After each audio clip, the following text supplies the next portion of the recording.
Welcome friends, आज हम explain करने वाले हैं द अवेंजर मूवी को, जो कि साल 2012 में आई थी। और इसी के साथ मैंने मार्वल की सभी मूवीज जो कि इस मूवी के पहले आई थी, उन सभी को भी काफ़ी अच्छी तरह से एक्सप्लेन करके अपने चैनल पर अपलोड कर रखा है। अगर आपने उन्हें अभी तक नहीं देखा तो जाकर देखिए। उन सभी वीडियोस की लिंक आपको इस वीडियो की डिस्क्रिप्शन में मिल जाएगी।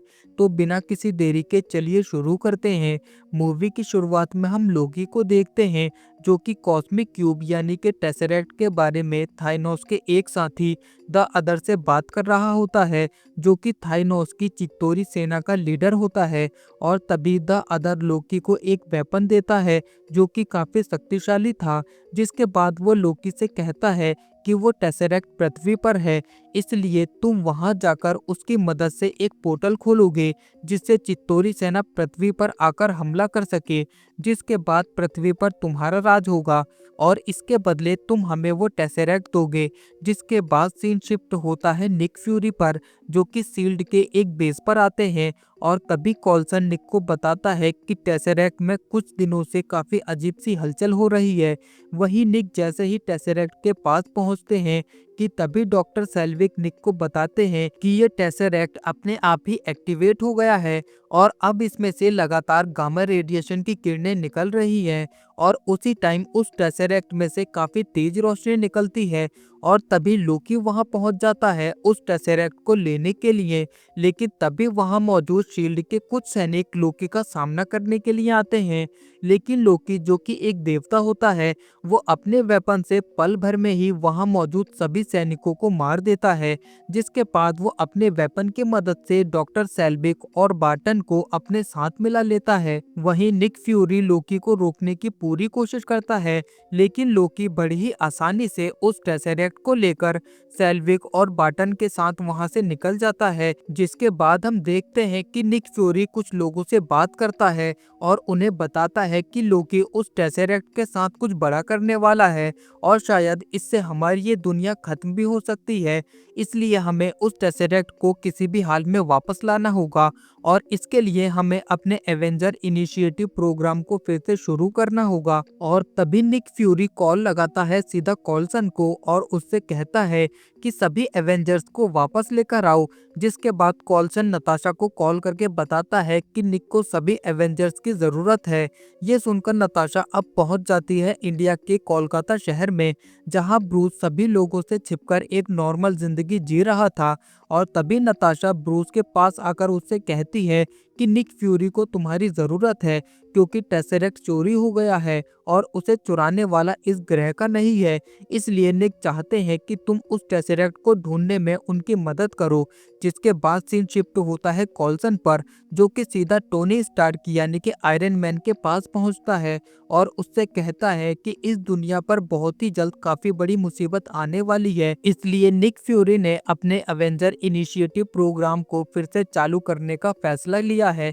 जिसके बाद सीन शिफ्ट होता है निक फ्यूरी की तरफ, जो कि अब कैप्टन अमेरिका के पास पहुंचता है और तभी वो उससे कहता है कि हमारे पास एक टेसरेक्ट था जो कि अब चोरी हो चुका है, इसलिए मुझे तुम्हारी मदद की जरूरत है उस टेसरेक्ट को ढूंढने के लिए। और तुम तो जानते ही हो कि वो टेसरेक्ट कितना ज्यादा पावरफुल है। वहीं अगले सीन में हम देखते हैं कि कॉल्सन कैप्टन अमेरिका के साथ अपने एक विमान में जा रहा होता है और तभी वो कैप्टन अमेरिका से कहता है कि वो उसका काफी बड़ा फैन है। जिसके बाद उनका विमान एक शिप पर लैंड करता है और तभी कैप्टन अमेरिका की मुलाकात ब्रूस बैनर और नताशा से होती है, जिनसे मिलकर वो काफी खुश होता है। और तभी वो देखते हैं कि उनका वो शिप अपने 4 बड़े इंजनों के साथ हवा में उड़ने लगता है। और उसी टाइम निक फ्यूरी अपनी उस शिप को लोगों की नजरों से बचाने के लिए एक होलोग्राम का यूज करके उस पूरी शिप को इनविजिबल कर देता है।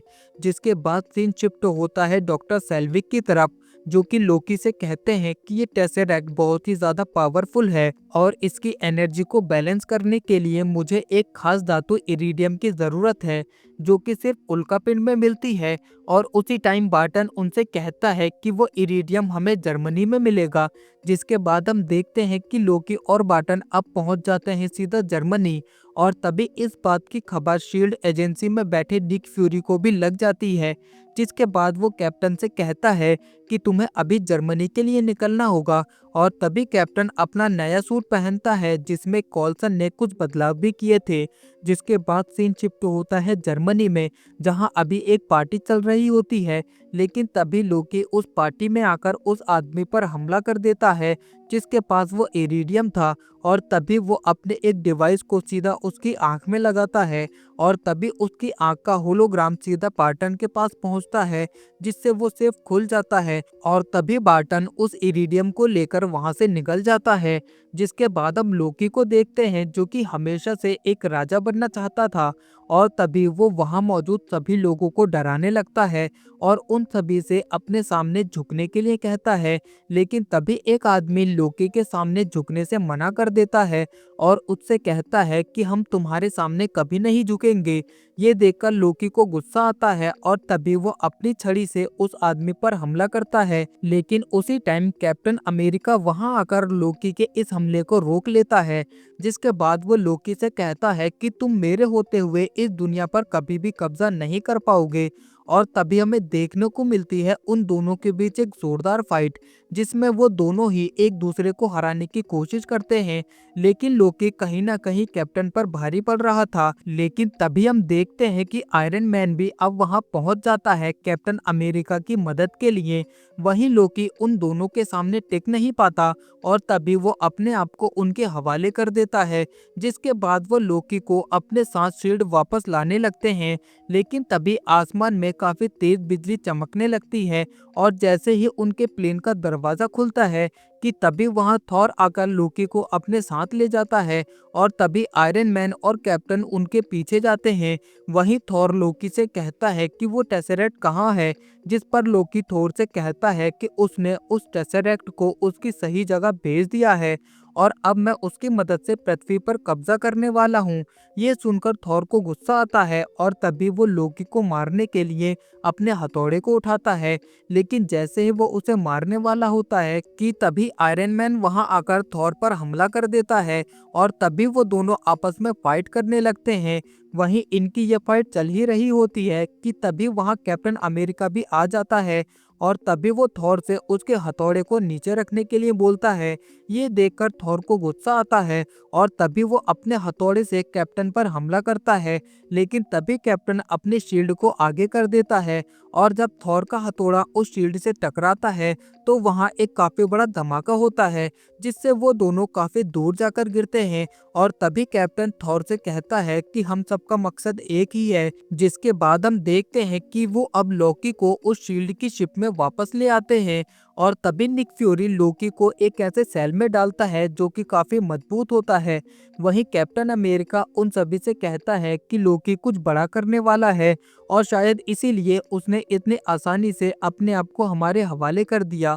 जिस पर थॉर उन सभी को बताता है कि लोकी उस टेसरेक्ट की मदद से एक पोर्टल खोलेगा जिससे चित्तौरी सेना पृथ्वी पर आ जाएगी। जिसके बाद वो पृथ्वी पर कब्जा करने में लोकी की मदद करेंगे और बदले में लोकी उन्हें वो टेसरेक्ट दे देगा। और तभी आयरन मैन वहां पर कहता है कि शायद इसीलिए लोकी ने वो इरिडियम चुराया था, क्योंकि वो टेसरेक्ट की एनर्जी को कंट्रोल करता है, जिससे लोकी वो पोर्टल और भी आसानी से खोल पाएगा। लेकिन उसके लिए उसे टेसरेक्ट को 12 करोड़ डिग्री पर गर्म करना होगा और उसके लिए उसे एक ऐसी जगह चाहिए जहां काफी ज्यादा एनर्जी हो। और तभी कैप्टन कहता है कि लोकी को इतनी ज्यादा एनर्जी तो सिर्फ स्टार टावर में ही मिल सकती है, क्योंकि उस बिल्डिंग को एनर्जी आर्क रिएक्टर से मिलती है। और तभी आयरन मैन वहां के सभी सिस्टम को हैक करके ये पता लगा लेता है कि निक फ्यूरी खुद भी टेसरेक्ट से काफी खतरनाक परमाणु हथियारों को बना रहा है। ये सुनकर ब्रूस को काफी गुस्सा आता है, लेकिन तभी निक फ्यूरी उन सभी से कहता है कि उन हथियारों को बनाने की असली वजह थॉर है, क्योंकि पिछली बार जब वो यहाँ आया था तो उसकी वजह से एक पूरा शहर तबाह हो गया।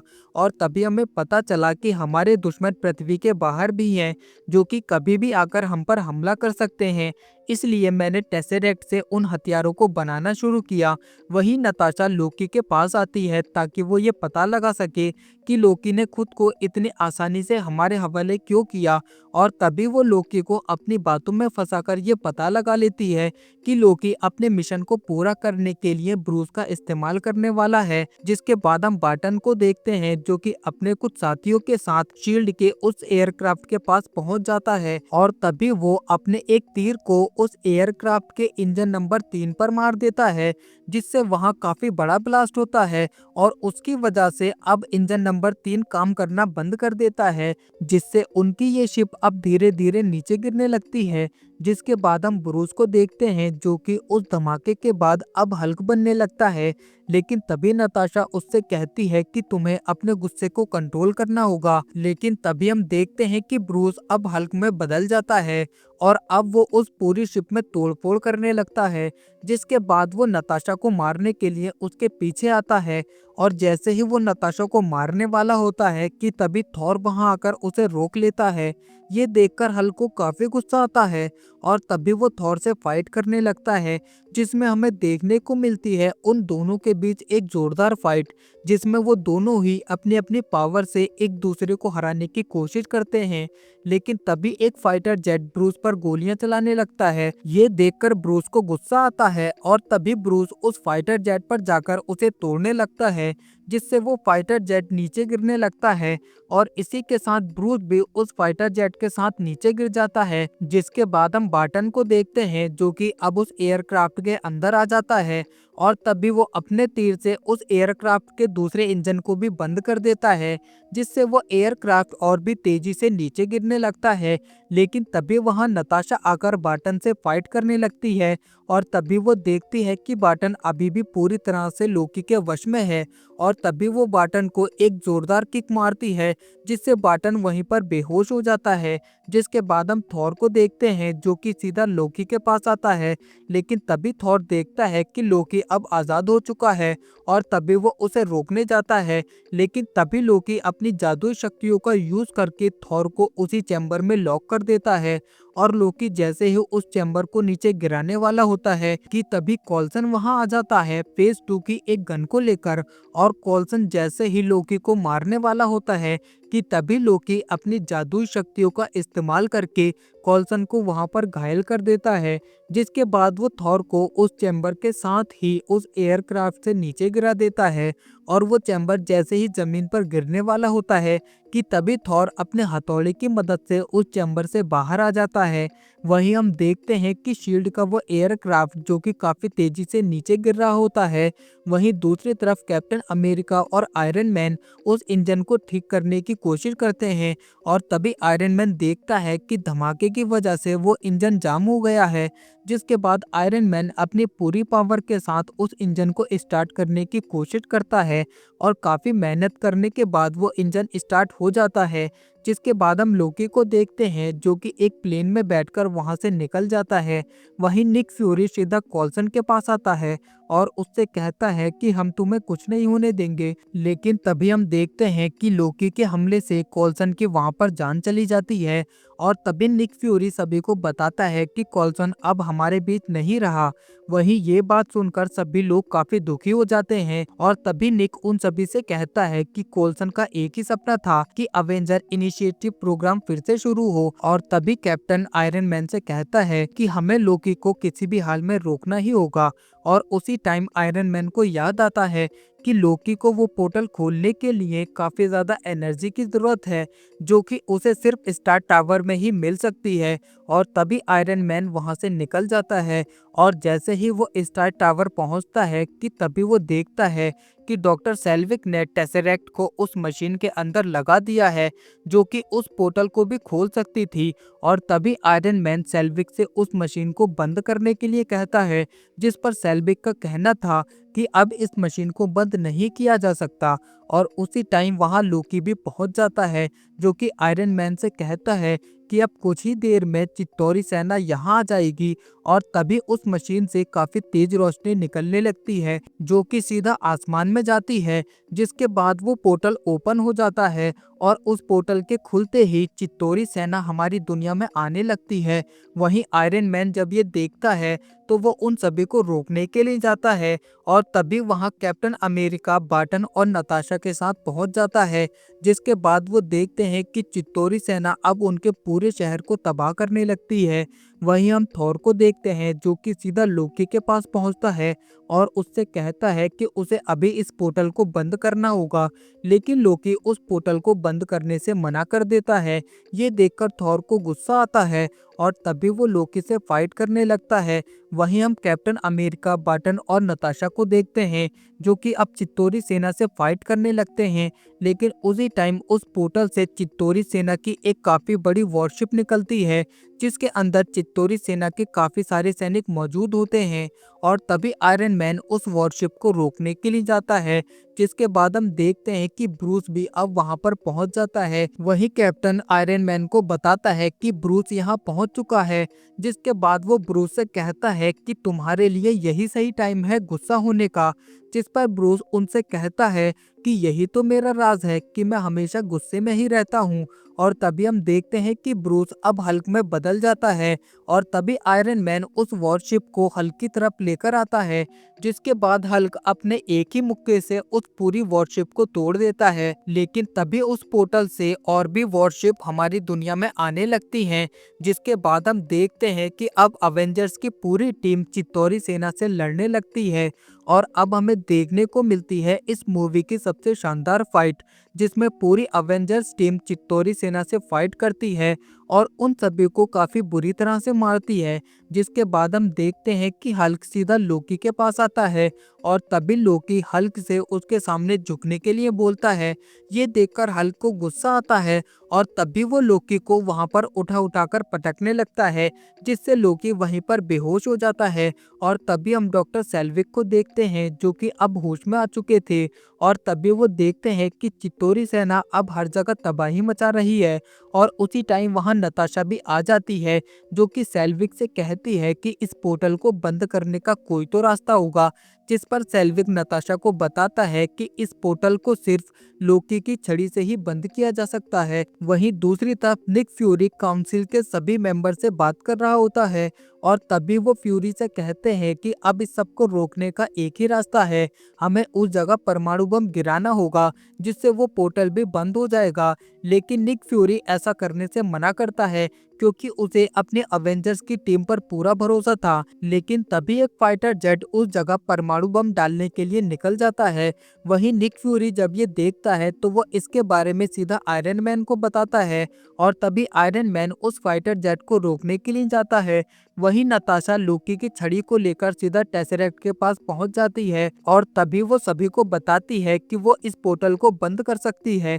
लेकिन तभी आयरन मैन नताशा को वो पोर्टल बंद करने के लिए मना करता है और उन सभी को बताता है कि कुछ ही देर में यहाँ एक परमाणु मिसाइल आने वाली है और उसे कहाँ पहुँचाना है ये मुझे पता है। और तभी आयरन मैन उस मिसाइल को लेकर सीधा उस पोर्टल की तरफ बढ़ता है, जिसके बाद वो अपने सूट की पूरी पावर को इकट्ठा करके उस पोर्टल के अंदर चला जाता है और तभी वो उस मिसाइल को सीधा चित्तौरी सेना की वॉरशिप पर डाल देता है, जिससे वहां काफी बड़ा ब्लास्ट होता है। और तभी कैप्टन नताशा को वो पोर्टल बंद करने के लिए बोलता है और नताशा जैसे ही उस पोर्टल को बंद करती है कि तभी वो देखते हैं कि आयरन मैन उस पोर्टल से बाहर आ जाता है, लेकिन अब वो काफी तेजी से नीचे गिरने लगता है और इससे पहले कि वो जमीन से टकराता कि तभी हल्क वहां आकर उसे पकड़ लेता है, जिससे आयरन मैन की जान बच जाती है। जिसके बाद वो सभी अब सीधा लोकी के पास पहुंचकर उसे पकड़ लेते हैं। वहीं अगले सीन में हम देखते हैं कि थॉर उस टेसरेक्ट और लोकी को लेकर वापस एसगार्ड चला जाता है और इसी के साथ सभी एवेंजर्स भी अपने रास्ते चले जाते हैं। वहीं इस मूवी के पोस्ट क्रेडिट सीन में हम देखते हैं कि द अदर थाइनोस से कहता है कि इंसान बिल्कुल भी वैसे नहीं है जैसा हमें लोकी ने बताया था, बल्कि उन सभी ने हमारी सेना के साथ जमकर मुकाबला किया और उन्हें हरा भी दिया और तभी हमें देखने को मिलती है थाइनोस की एक स्माइल। और इसी के साथ ये शानदार मूवी यहीं खत्म हो जाती है। गाइज, आपको ये मूवी कैसी लगी मुझे लाइक कमेंट करके ज़रूर बताएं। बाकी मार्वल की नेक्स्ट मूवी मैं जल्दी ही अपने चैनल पर लेकर आऊँगा, और अगर आप मेरे चैनल पर नए हैं तो चैनल को भी सब्सक्राइब कर दें। तो मिलते हैं ऐसी ही और अमेजिंग मूवी के साथ। Thank you.